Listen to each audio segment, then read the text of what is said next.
Hello students of plus one class. Our next topic is cell cycle and cell division. Cell cycle and cell division. पहले हम इसमें कुछ general discuss करेंगे. First, ये parent cell है. Parent cell grow कर रही है, ग्रो करके डिवाइड कर रही है. आफ्टर डिवीजन इस सेल में कुछ चेंजेस आते हैं. These changes are the growth of the cell, development of the cell, growth and development of the cell. Grow भी कर रही है, डेवलपमेंट भी कर रही है. फिर आप एक वर्ड पढ़ेंगे that is called genome. Genome is the term that is used for haploid set of chromosome. Genome is the haploid set of chromosome and genome get duplicated. Double हो जाता है genome. For example, this cell is having 46 chromosome. 46 chromosome अगर हम अपनी somatic cell का example लेते हैं, 46 chromosome present and these 46 chromosome they are present in pair. First pair, second pair और हर पेयर में एक क्रोमोसोम मदर का है और एक क्रोमोसोम फादर का है. तो ये क्रोमोसोम पेयर में है. आपको मैंने पहले बताया था कि जब हम डायग्राम करेंगे तो मैं आपको बताऊंगी. This is called diploid number. This number of chromosome it is called 2n. 2n means chromosome they are present in pair. So if we talk about our somatic cell they are diploid. Next we talk about the gametes. There are present two gametes. These are male gamete and female gamete. Male gamete are called sperm. Female gamete are called ovum. Gametes are haploid. They are having 23 chromosome. अब यहाँ 23 chromosome का मतलब है ये first chromosome, second, third, fourth, fifth. 23 chromosome में हर type का एक क्रोमोसोम प्रेजेंट है. They are not present in pair. This is called haploid. Haploid number of chromosome is 23. Diploid number of chromosome is 46. Then when the cell divide, ये अब newly form cell हैं. इन cell में कुछ changes आएंगे. जिन changes में RNA को double करेगी, डीएनए को डबल करेगी. आरएनए और डीएनए अपने पढ़ा है. They are made up of nucleotide. There is formation of amino acid, there is formation of protein. फिर जितने भी सेल ऑर्गेनेली हैं वो डबल होंगे इसमें. तो ये सब इसमें डबल होगा ताकि after division both the daughter cell they receive equal amount of all the cell organelle, equal amount of DNA, equal amount of chromosome. तो जिस फेज में सेल अपने आप को प्रिपेयर कर रही है डिवीजन के लिए, सेल ऑर्गेनेली को डबल कर रही है, आरएनए को रेप्लिकेट कर रही है, या फिर हम कहेंगे रेप्लिकेशन का मतलब आरएनए बना रही है. इसके लिए वर्ड यूज करते हैं हम transcription. That is transcription. Transcription is formation of RNA from DNA. or DNA has the property to form, this is transcription, and DNA has the property to form new DNA. This is called replication. Then there are present different cell organelle. You have studied in chapter cell organelle. वो जो cell organelle हैं वो भी double होते हैं so that they get equally divided. तो ये सब हम पढ़ेंगे cell cycle and cell division में. इससे पहले जो आपने पढ़ा है कल that is interphase. Interphase it is the preparing phase, पहले मान के चलते थे it is the resting phase, अब मान के चलते हैं हम it is not the resting phase, it is metabolically most active phase in which cell prepare itself, जिसमें सेल अपने आप को प्रिपेयर कर रही है डिवीजन के लिए। प्रिपेयर करने में क्या करेगी, आरएनए को डबल करेगी, डीएनए को डबल करेगी, क्रोमोसोम नंबर अगर माइटोसिस से डबल करेगी, अदरवाइज उतने ही रहेंगे। तो हम बात करते हैं इंटरफेस की। एक हमारे पास है इंटरफेज और दूसरा है M phase. Interphase it form 95% of total phase of cell division and M phase is very short, only 5% duration। ये टाइम के अकॉर्डिंग मैं बता रही हूँ आपको। Interphase 95%, M phase only 5%। Then we talk about various phases in interphase। First is G1 phase, it is called, one is the first growth phase और first gap phase. यहाँ ये इम्पोर्टेंट है, जो नीट के पॉइंट ऑफ व्यू से है, जो questions में आता है कि इस फेज में क्या क्या होगा। Very important, RNA formation,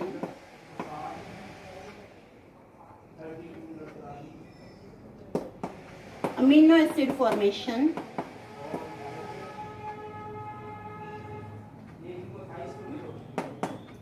protein formation.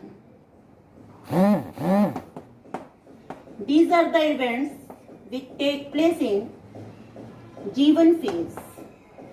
Almost, not all, almost cell organelle, they get double during this phase। फिर हम बात करते हैं S phase की। What happened during S phase? S phase is called synthetic phase। अब अगर हम RNA और डीएनए की बात करें, what is the unit of RNA and DNA? किससे बने होते हैं? Nucleotide. They are made up of nucleotide। If we talk about S phase, during S phase, there is very important, अगर क्रोमोसोम G1 फेज में 2n है, chromosome 2n ही रहेंगे। This is very very important point, इससे मैं question भी करवाऊंगी, ये point आपने ध्यान रखना है। If we talk about DNA, यहाँ डीएनए 2C है, यहाँ डीएनए 4C हो जाएगा। दिस इज वेरी इंपॉर्टेंट, ये कंसेप्ट लगेगा आपका क्वेश्चंस में, इसकी एप्लीकेशन भी आएंगी। Number of chromosome remain the same, but amount of DNA it get double from the 2C to 4C। This is very important, it is the synthetic phase। During this phase, duplication or the centriole divide in animal cell, you know that the centriole it is present in pair and this pair is called डिप्लोसोम। आज मैंने question भी दिया था आपको test में diplosome से related. And there is present the cytoplasm which is having only this pair of centriole and that cytoplasm is called centrosphere. And name of the cell organelle is centrosome which contain a pair of centriole. Pair of centriole is called diplosome. And centriole they also replicate during this phase। Next is G2 phase। In G2 phase, what happens? Mitochondria, chloroplast and Golgi complex। This is very important, mitochondria, chloroplast and Golgi complex, they get doubled so that they get divided equally to the cell। Next is in this phase that is called G2 phase, number of DNA, or the amount of DNA remain the same for C. Amount of chromosome, it also remain the same. And this is very important, mitochondria, Golgi complex and chloroplast, that is in case of plant, it get double during second growth phase. अब हम कुछ check point की बात करेंगे. अब ऐसा नहीं है कि सेल G1 फेज में है, फिर S फेज में क्यों आ रही है, G2 फेज है, G2 फेज के बाद फिर ट्रांजिशन होता है, that is called M phase. How the cell enter from G1 to S phase and G2 to M phase. These are called transition point and these are also called check points. Suppose आपने gate पे check लगाया हुआ है कि इसको अंदर enter करने देना है और इसको नहीं, उसमें आपने चेक नहीं लगाया है बटरफ्लाइज के लिए, स्पैरोज के लिए. मेजर चेक है कि इस बंदे को एंटर करने देना है, इसको नहीं करने देना. तो ये मेजर चेक पॉइंट यहाँ प्रेजेंट है between the G1 phase and S phase. And this is very important. If the cell enter into S phase, automatically वो पूरा सेल साइकिल कंप्लीट करके ही बाहर निकलेगी if the cell enter into S phase. Now we talk about the various check points.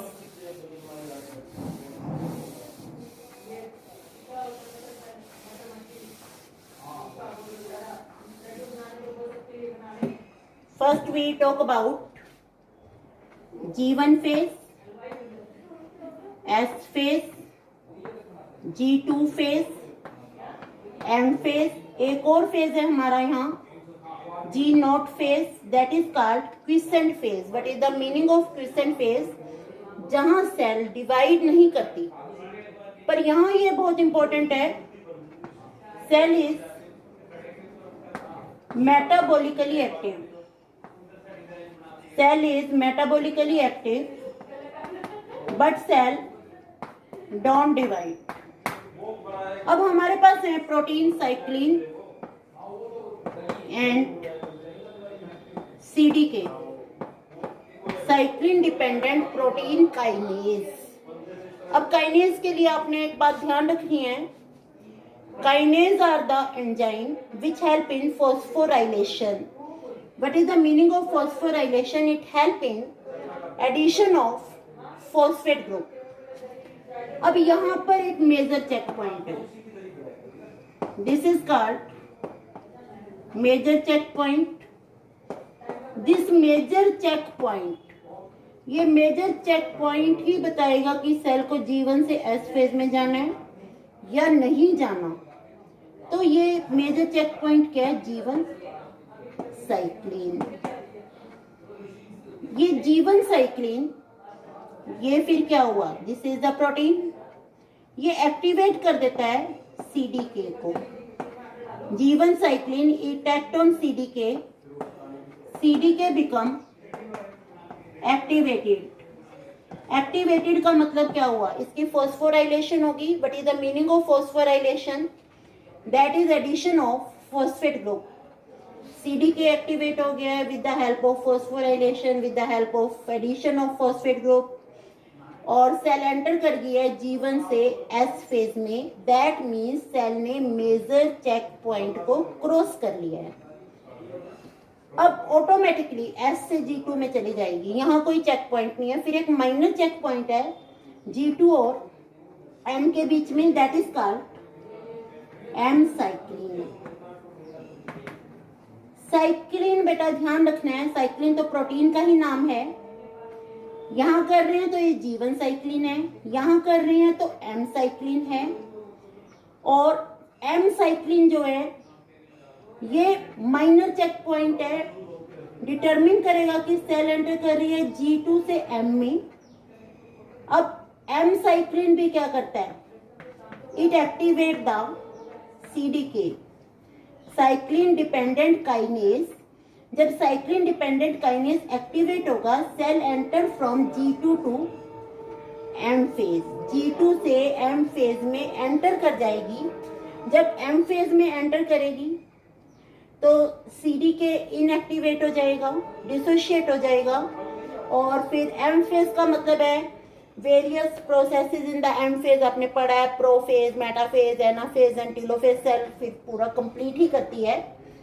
तो इसको एक बार और देखें। फर्स्ट ग्रोथ फेज, आरएनए बन रहा है, अमीनो एसिड बन रहे हैं, न्यूक्लियोटाइड बन रहे हैं, ऑलमोस्ट सारे सेल ऑर्गेनेली डबल हो रहे हैं और सेल जीवन से एस फेज में जाना चाहेगी। यहाँ मेजर चेक पॉइंट है जो कौन रेगुलेट कर रहा है, जीवन cycling with the help of CDK. CDK को एक्टिवेट करता है किसकी हेल्प से, एटीपी की हेल्प से। एटीपी की हेल्प से एक्टिवेट करने का मतलब क्या है, addition of phosphate group, phosphate group को ऐड कर देगा। जैसे ही फॉस्फेट ग्रुप ऐड होगा, इसमें फॉस्फेट ग्रुप ऐड हो रहा है, ये एक्टिवेट हो रहा है, तो सेल ऑटोमेटिकली एंटर करेगी जीवन से एस फेज में, एस फेज से जी2 फेज में ऑटोमेटिक एंटर कर जाएगी। यहाँ फिर एक चेक पॉइंट है that is called M cyclin, this is called the minor checkpoint. अब माइनर चेक पॉइंट में फिर साइक्लिन प्रोटीन का नाम है, this is called M cyclin. और सीडीके है, CDK is cyclin dependent kinase. अब जो एम साइक्लिन है वो सीडीके को एक्टिवेट करता है with the help of phosphorylation. अगर सीडीके एक्टिवेट होगा, सेल जी2 से एम में एंटर कर जाएगी। जैसे ही एम में एंटर कर जाएगी, सेल डिवीजन स्टार्ट हो जाएगी, सीडीके इनएक्टिवेट होगा और डिसोशिएट हो जाएगा। फिर हम बात करते हैं कुछ पोस्ट माइटोटिक सेल की। For example nerve cell, nerve cell में डिवीजन नहीं होती है, नर्व सेल पूरा लाइफ टाइम किस फेज में रहेंगी, इंटरफेज में रहेंगी। जो सेल रैपिडली डिवाइडिंग सेल है, जैसे very important point, rapidly dividing cell, for example meristematic cells, उनका जीवन फेज बहुत छोटा होगा। Next we will shift to M phase, that is the cell division. First we talk about prophase.